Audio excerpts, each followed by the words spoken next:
Oi, meu chapa. Já se perguntou por que a mão invisível é tão importante e está sempre nas manchetes?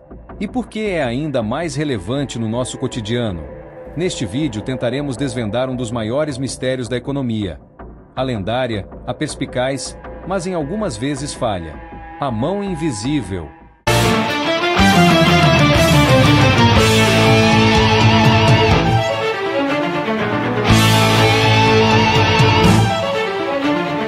O que diabos é a mão invisível?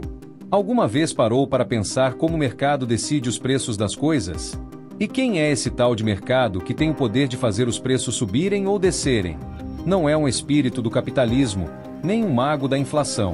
Simplificando, imagine uma metáfora genial que explica como, na busca do nosso próprio eu, acabamos ajudando todo mundo sem querer.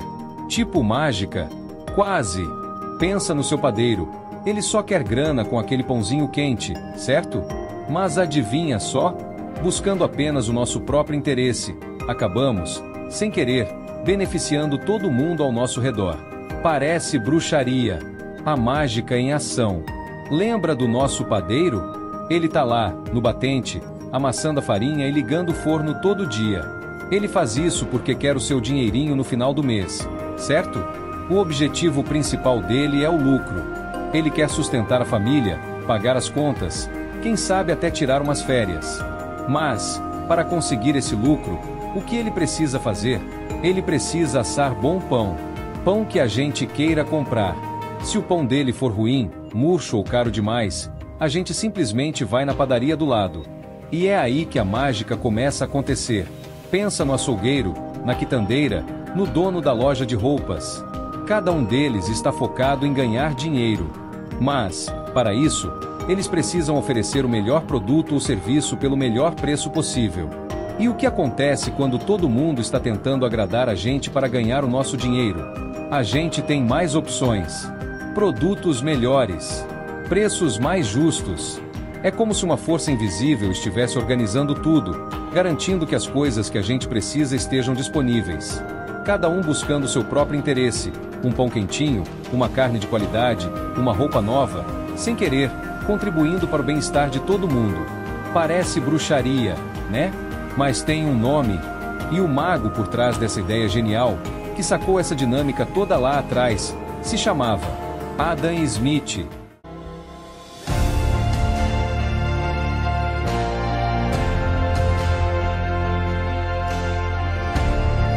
O mestre por trás da mão. Por trás dessa metáfora poderosa, dessa mão invisível que guia os mercados sem que percebamos, existe um pensador brilhante, Adam Smith. Nascido na pequena cidade de Kirkcaldy, na Escócia, em 1723, Smith não era um guru de Wall Street ou um magnata dos negócios. Ele era um intelectual, um acadêmico com uma mente curiosa e observadora. Antes de revolucionar a economia com a riqueza das nações em 1776, Smith já havia causado impacto com sua obra Teoria dos Sentimentos Morais, publicada em 1759.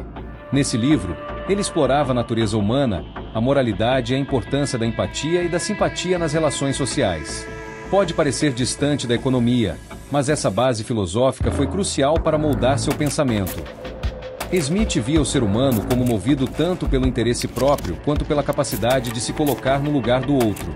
Para ele, uma sociedade próspera não dependia apenas da benevolência das pessoas, como vimos no exemplo do padeiro, mas também de um sistema onde a busca individual, dentro de certas regras, poderia levar a um bem coletivo. E o próprio Adam Smith expressou essa ideia de forma brilhante em A Riqueza das Nações, com uma frase que se tornou um marco do seu pensamento. Não é da benevolência do açougueiro, do cervejeiro ou do padeiro que esperamos nosso jantar, mas da consideração que eles têm pelos seus próprios interesses.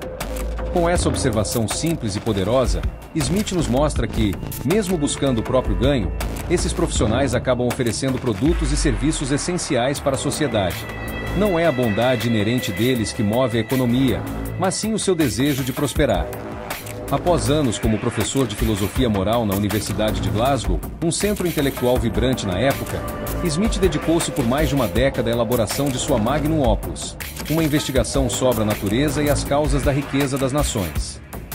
Essa obra monumental não era apenas um tratado de economia, era uma análise abrangente da sociedade comercial emergente, abordando temas como a divisão do trabalho, a formação de preços, o papel do governo e o comércio internacional. É nesse contexto, nesse caldeirão de ideias filosóficas e observações sobre o mundo ao seu redor, que a metáfora da mão invisível ganha sua força. Não era uma fórmula matemática, mas uma forma elegante de descrever como a liberdade econômica, dentro de um sistema de leis justo, poderia gerar prosperidade de uma maneira surpreendente e não planejada centralmente.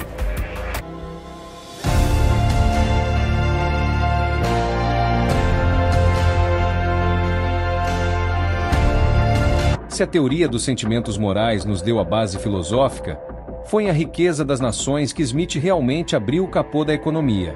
Publicado em 1776, bem no auge da Revolução Industrial e quando a América declarava sua independência, esse livro não era só um sucesso de vendas, era um verdadeiro manual sobre como o mundo podia gerar riqueza. E a grande estrela desse manual era justamente a mão invisível em ação. Smith começa explicando um conceito que parece simples, mas é revolucionário: a divisão do trabalho. Ele deu o exemplo de uma fábrica de alfinetes. Em vez de uma pessoa fazer um alfinete inteiro, cada um fazia uma pequena parte. Um estica o arame, outro corta, outro afia. O resultado? Uma produção gigantesca e muito mais eficiente. Isso mostrava como a especialização, a busca de cada um por ser melhor em uma tarefa, levava um ganho para todos. Mas como essas partes se conectam? E como os produtos chegam a quem precisa? É aí que entra o livre mercado. Smith defendia que, se as pessoas tivessem a liberdade de comprar e vender o que quisessem, buscando seus próprios interesses, o mercado se ajustaria naturalmente. Se tem muita procura por um produto, mais gente vai querer produzi-lo. Se tem pouca procura, a produção diminui. Essa é a essência da livre concorrência. Várias empresas buscando conquistar o mesmo cliente. Pense nas empresas de aplicativos de transporte, como Uber e 99. Para atrair você, elas precisam oferecer melhores preços, carros mais confortáveis ou um serviço mais rápido. Essa disputa constante não só leva a preços justos, mas também estimula a inovação e a produção do que a sociedade realmente quer. E a mão invisível? Ela é a força que orquestra tudo isso. Não é que ela literalmente controla. É que, ao buscar seu lucro ou sua satisfação pessoal, sem intenção de beneficiar a coletividade, o açougueiro, o padeiro ou o fabricante de celulares, acaba por gerar uma economia mais próspera e eficiente para todos. Essa é a beneficência involuntária da qual Smith falava. A liberdade individual, no ambiente certo, leva ao bem-estar coletivo. Para Smith, a prosperidade de uma nação vinha justamente dessa liberdade econômica, com o governo tendo um papel mais limitado, focado em garantir a justiça, a segurança e a infraestrutura básica. Ele acreditava que, na maioria dos casos, o mercado, guiado por essa mão invisível, faria um trabalho melhor na alocação de recursos do que qualquer planejamento centralizado. Entender a riqueza das nações é entender o coração da mão invisível e como ela moldou a economia moderna. Mas será que essa ideia é perfeita? Será que sempre funciona? Vamos descobrir.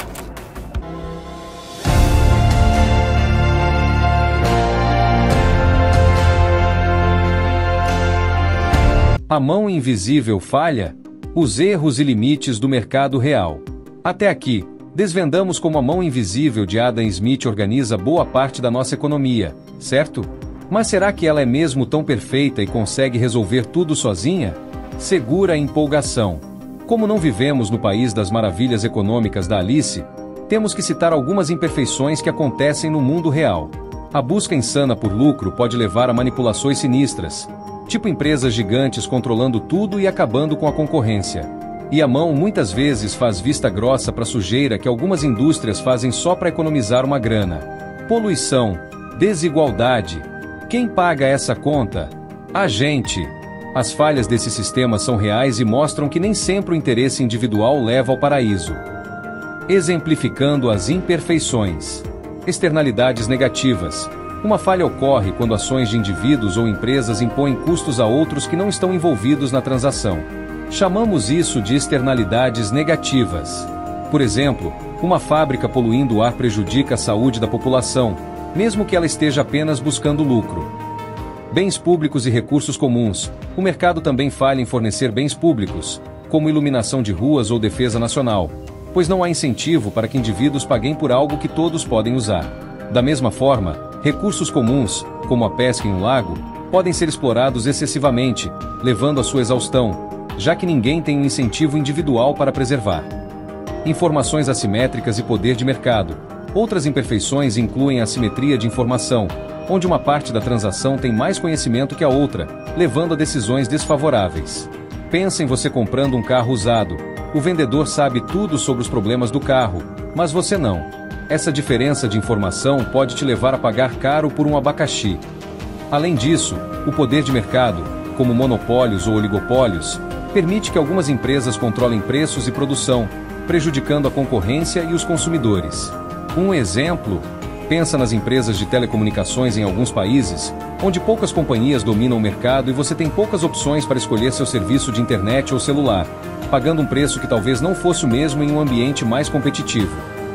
Essas imperfeições mostram que a mão invisível pode dar um tapa na cara da sociedade às vezes e nem sempre garante os melhores resultados para a sociedade. Esses exemplos deixam claro que, embora a visão de Smith seja poderosa, o mundo de hoje é mais complexo do que a Escócia do século XVIII. Crises financeiras, pandemias, a necessidade de ações climáticas urgentes. Tudo isso nos lembra que a mão invisível é uma força incrível, sim, mas não é a única força. Ela precisa de um palco bem montado, com regras claras e uma mão visível atenta, para que o espetáculo da economia beneficie a todos, e não apenas a alguns sortudos. No entanto, é importante lembrar que nem todo excesso é bom. Se o governo intervém demais, com muita burocracia, impostos altíssimos ou regulamentações que sufocam a inovação, isso pode gerar um peso morto na economia. Imagine que é como tentar ajudar tanto que você acaba atrapalhando, impedindo que a riqueza seja criada de forma eficiente. Afinal, a meta é a prosperidade, mas também a justiça e a sustentabilidade, certo? E chegamos ao fim dessa jornada incrível pela misteriosa mão invisível. Vimos que ela é uma metáfora poderosa para entender como a busca individual pode gerar um bem coletivo, mesmo que sem querer. Mas também sacamos que ela não é perfeita e precisa de um empurrãozinho às vezes. É aí que entra a mão visível do governo, com regras e investimentos, para corrigir as falhas e garantir que a economia funcione de forma mais justa para todos. No fim das contas, a mão invisível continua sendo um jeito fascinante de pensar sobre as forças que moldam a nossa economia e vida.